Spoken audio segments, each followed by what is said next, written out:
कहानी शुरू होती है एक भीषण युद्ध के मैदान से। रोनन एक सैनिक है जो अपनी यूनिट का आखिरी जीवित सदस्य है।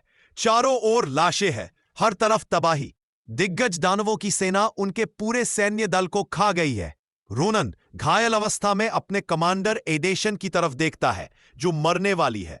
अचानक मोड़, समय में वापसी। मरने से पहले एडेशन उसे एक रहस्यमयी क्रिस्टल देती है। वह कहती है, एक और मौका लो, इसे दोबारा सही करो। क्रिस्टल एक्टिवेट होते ही समय रिवाइंड होता है। फिर से शुरुआत, बचपन में लौटना। रोनन अचानक अपने 10 साल के शरीर में जागता है, बहुत पहले का समय। उसे तुरंत समझ आ जाता है कि उसे भविष्य की घटनाएं याद है और अब वह सब कुछ बदल सकता है। वह खुद से वादा करता है, अब मैं गलतियां नहीं दोहराऊंगा। फैसला करता है कि वह फिलियन एकेडमी, फाइटिंग और मैजिक की सबसे प्रतिष्ठित अकादमी में दाखिला लेगा। यही से कहानी की असली शुरुआत होती है। एक बच्चा जो जानता है कि आने वाला समय कितना भयानक है और वो उसे बदलने की ठान चुका है। पिछले एपिसोड से आगे रोनन अब अपने बचपन के शरीर में वापस आ चुका है और भविष्य के खतरों को जानता है।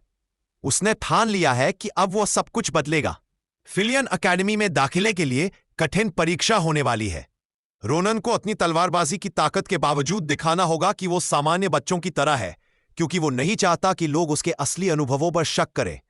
उसके सामने सबसे बड़ी चुनौती है मैजिक टेस्ट, क्योंकि वो तलवार का मास्टर है लेकिन जादू में उसका हाथ तंग है।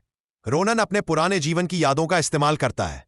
उसे याद है कि किस प्रोफेसर को क्या पसंद है, कौन सा स्पेल किस सिचुएशन में फेल होता है और कैसे इंटरव्यू लेने वाले को प्रभावित किया जा सकता है।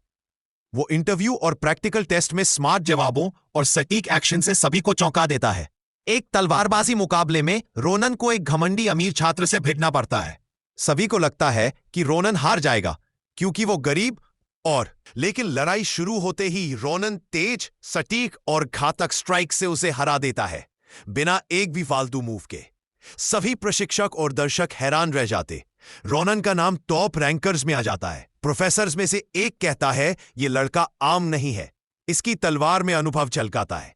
लेकिन रोनन जानता है ये सिर्फ शुरुआत है। पिछले एपिसोड से आगे रोनन ने एंट्रेंस एग्जाम में सबको चौंका दिया है। अब वह फिलियन एकेडमी का हिस्सा बन चुका है। लेकिन सच्ची चुनौती अब शुरू होती है, रैंक, दुश्मनी और राजनीति। अकादमी में पहला दिन। रोनन का पहला दिन काफी हलचल भरा होता है। उसे एक लो स्टेटस दौर में रखा जाता है, जबकि कई अन्य छात्र पैसे और प्रतिष्ठा के दम पर टॉप डॉर्म्स में रहते हैं। क्लास में वह एरिस्टोक्रेट स्टूडेंट्स की नजरों में निचले वर्ग का लड़का माना जाता है। क्लास में एक घमंडी छात्र, जूलियस या किसी अमीर परिवार का लड़का, रोनन को नीचा दिखाने की कोशिश करता है। वह कहता है, तुम जैसे लोग यहां गलती से आ जाते हैं लेकिन टिकते नहीं हैं। रोनन चुपचाप सुनता है, लेकिन भीतर से उसकी निगाहें बहुत खतरनाक हैं। अगले सेगमेंट में छात्रों को स्पारिंग सेशन में भाग लेना होता है, एक तरह की तलवारबाजी प्रतियोगिता। जूलियस जानबूझकर रोनन को चुनौती देता है, सोचता है कि वह उसे सबके सामने हरा देगा। लेकिन जैसे ही फाइट शुरू होती है, रोनन उसे एक ही मूव में जमीन पर गिरा देता है। सीन में एक लाइन होती है, तुम्हारी तलवार हवा में हिल रही थी, मेरी तलवार तुम्हारे गले तक पहुंच चुकी थी। शॉक और रिस्पेक्ट। पूरा क्लास हैरान है। जूलियस हार गया और वो भी बुरी तरह। टीचर रोनन को नोटिस करते हैं, इस लड़के में युद्ध का अनुभव है, यह सामान्य नहीं है।